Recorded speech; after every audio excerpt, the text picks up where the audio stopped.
दोस्तों आज मैं आपके लिए मोमोज की लाई हूँ सीक्रेट रेसिपी।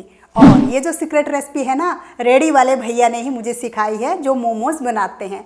वो सारा सीक्रेट नहीं बताते हैं, थोड़ी बहुत अपनी भी नज़रें और दिमाग भी लगाना पड़ता है।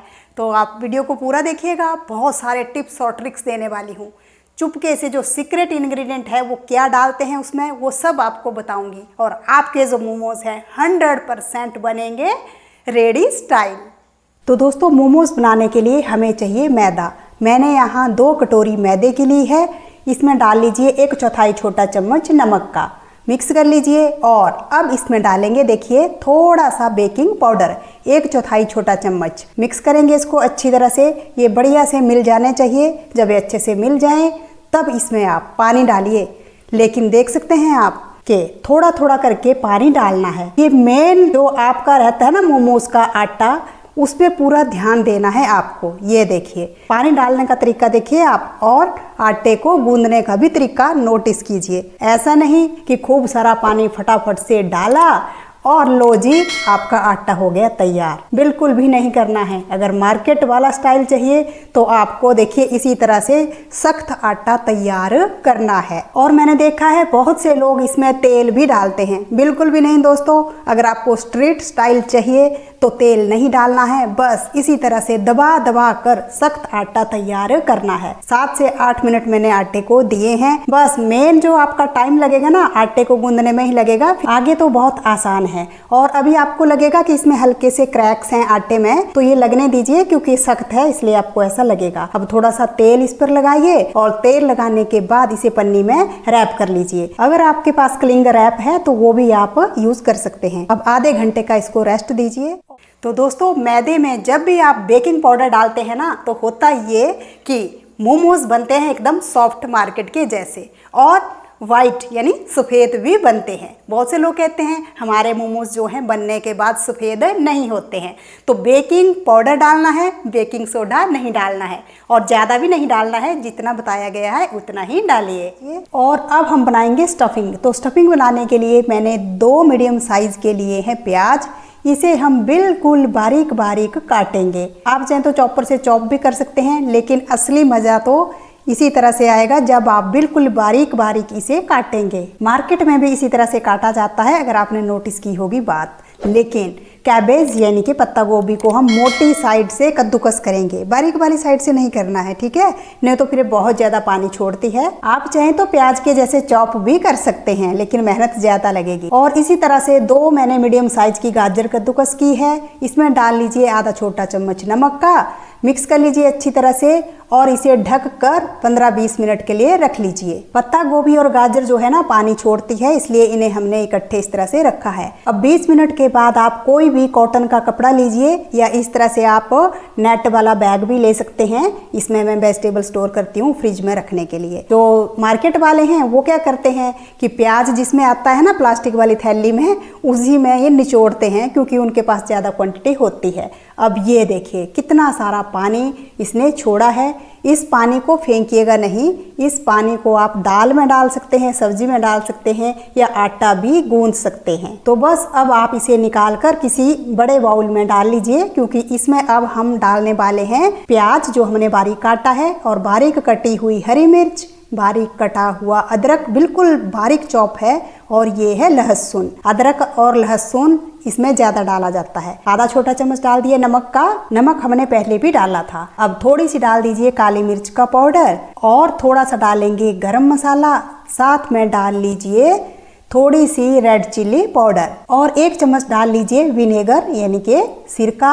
1 बड़ा चम्मच डालेंगे डार्क सोया सॉस। आप मिक्स करके देख लीजिए, टेस्ट के अकॉर्डिंग जो कम ज्यादा लगे डाल सकते हैं। अब इसमें हम डालेंगे पास्ता या पिज्ज़ा सॉस। आपके पास शेजवान चटनी है, टोमेटो केचप है, ग्रीन चिली सॉस है, वो डाल सकते हैं। अब ये सीक्रेट इंग्रेडिएंट ये है मेल्टेड किया हुआ बटर। अच्छी तरह से इसको मिक्स कर लीजिए, और बहुत अच्छी खुशबू स्टफिंग में से आ रही है। अब तो दोस्तों स्टफिंग में जब हम बटर डालते हैं ना, तो आपकी जो स्टफिंग है टेस्टी भी बनती है, साथ में उसमें शाइन भी आती है। इसकी जगह आप ऑयल भी डाल सकते हैं, लेकिन बटर ज़्यादा अच्छा रहेगा। तो ये भी आपके लिए मेन टिप है। और हाँ, स्टफिंग में एक और चीज़ डलती है, वो है अजीनोमोटो, जिसे कि चाइनीज सॉल्ट कहा जाता है। ये मैं नहीं डाल रही हूँ, इसके बिना भी काम चल जाएगा, लेकिन पूरी रेसिपी आपको देनी है इसलिए बता रही हूँ। अब लीजिए, आधे घंटे के बाद हम आटे को निकालेंगे और इसको थोड़ा सा मसल लेंगे। ये देखिए, इस तरह से मसलना है। थोड़ा सा इसमें जोर भी लगाना पड़ता है क्योंकि आटा हमारा सख्त है। देखिए, आधा घंटा होने के बाद भी आटा सख्त रहना चाहिए, ठीक है। अगर नरम हो जाए तो आप क्या कीजिए कि थोड़ी देर फ्रिज में रख लीजिए, थोड़ा सख्त हो जाएगा आटा। अब आटे को आप इस तरह से डिवाइड करके रख लीजिए और थोड़ा सा इसको इस तरह से मसल लीजिए। जितना आटा आपको यूज करना है ना, उतने की आप गोलियां बनाइए, बाकी को आप रैप करके रख लीजिए, चाहे फ्रिज में, ठीक है। कई बार होता है ना, ज़्यादा आटा बन जाता है लेकिन टाइम कम होता है, तो बस इस तरह से इसकी आपको गोलियां बनानी है। ये देखिए, अच्छी तरह से दबाना है और अभी आपको रोटी के जैसे सॉफ्ट गोला नहीं मिलेगा, हल्की इसमें क्रैक्स होगी ही होगी, इस बात का ध्यान रखिएगा। अब थोड़ा सा आप सूखा मैदा इनमें डाल लीजिए, लेकिन ढक कर रखिएगा इनको, ठीक है। अब ये देखिए, हाथों से इसको दबाइए और दबाने के बाद बेलन से बेल लीजिए। बेलने का तरीका जो है वो यही है कि रोटी के जैसे ही बेलना है, लेकिन इसके जो कोने हैं ना, बिल्कुल पतले होने चाहिए। नहीं तो जब आप स्टफिंग भरेंगे और इसकी जो शेप बनेगी ना ऊपर से, तो बहुत मोटी बनेगी। इसलिए बिल्कुल बारीक इसको आपको इस तरह से बेलना है, एकदम पेपर के जैसे पतला होना चाहिए। आराम से जितना मर्जी इसको बेल लीजिए। देखिए, खराब नहीं हो रहा है। ये देखिए, उंगलियां दिख रही है, तो पता चल रहा होगा आपको कि कितने बढ़िया हमारे मोमोज बनने वाले हैं।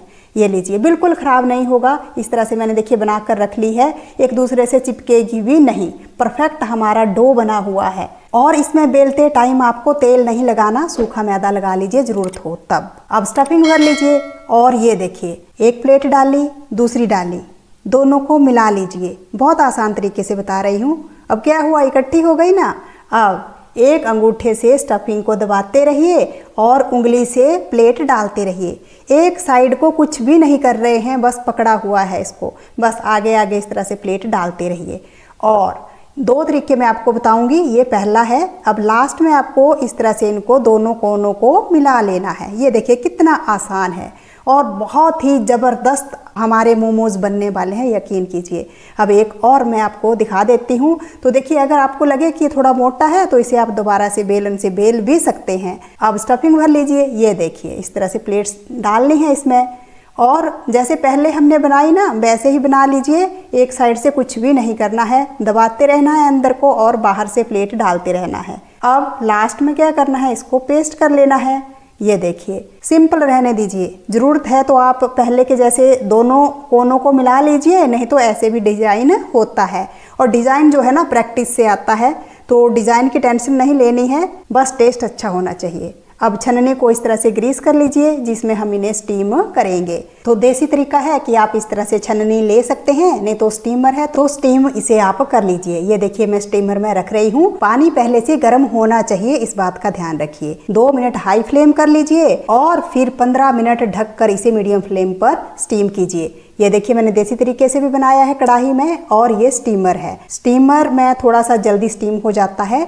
और ये देखिए कितने ट्रांसपेरेंट बने हैं। अगर आप देख पा रहे हैं तो इनमें अंदर जो स्टफिंग है दिख रही है कि किस तरह से ऑरेंज कलर की इसमें स्टफिंग भरी हुई है ना, एकदम बढ़िया। तो 15 मिनट में ये देखिए तैयार हो गए हैं। और ये कढ़ाई वाला है, कढ़ाई को 2-3 मिनट ज़्यादा लगे हैं। इनमें मॉइस्चर ना आए, इसलिए तुरंत इनको निकाल लीजिए। और आप चाहें तो इसे मायोनीज या सॉस के साथ खा सकते हैं, लेकिन हम लगाएंगे बढ़िया सा इनके ऊपर तड़का, या यूं कह लीजिए सस्ते में हम मोमोज चटनी बनाएंगे। तो उसके लिए आप ले लीजिए बटर को गर्म कीजिए और इसमें बारीक कटा हुआ थोड़ा सा लहसुन डाल लीजिए और थोड़ी सी डाल लीजिए इसमें चिली फ्लेक्स और रेड चिली पाउडर अच्छे से कलर के लिए। और अब मैंने फ्लेम बंद कर ली है, इसको मिक्स कर लीजिए जिससे कि कलर जो है बढ़िया बना रहे। अब फिर से फ्लेम ऑन कीजिए और इसमें डाल लीजिए शेजवान चटनी, पिज़्ज़ा पास्ता सॉस या टोमेटो केचप, जो भी आपके पास हो। और ये लीजिए 1 चम्मच इसमें डाल लीजिए हनी। जी हाँ दोस्तों,